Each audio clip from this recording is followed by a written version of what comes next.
Hello friends, स्वागत आपका एक नई वीडियो के साथ।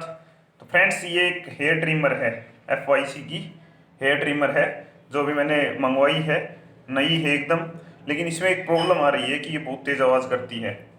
इसका मैं आपको सॉल्यूशन बताऊंगा कैसे आपको इसको बिना खोले, बिना किसी टूल की सहायता से आप इसको सही कर सकते हैं, इसकी आवाज़ को सही कर सकते हैं। ये देखो, बहुत तेज़ वाइब्रेशन कर रही है, बहुत तेज़ आवाज़ कर रही है। इसका मैं बहुत अच्छा सॉल्यूशन बताऊंगा, आप 1 मिनट में कर पाएंगे, ठीक है।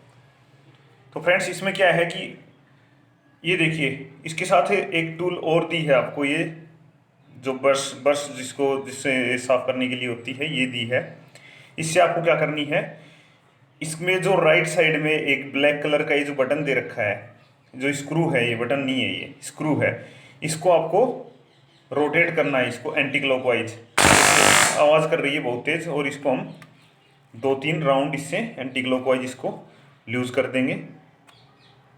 इसके बाद हम इसको ऑन करते हैं। देखो, आवाज़ एकदम स्मूथ हो गई है, ठीक है। इस तरह से आप अपनी ट्रिमर का ये जो आवाज़ है, इसको बिना खोले, बिना रिपेयर किए सही कर सकते हैं।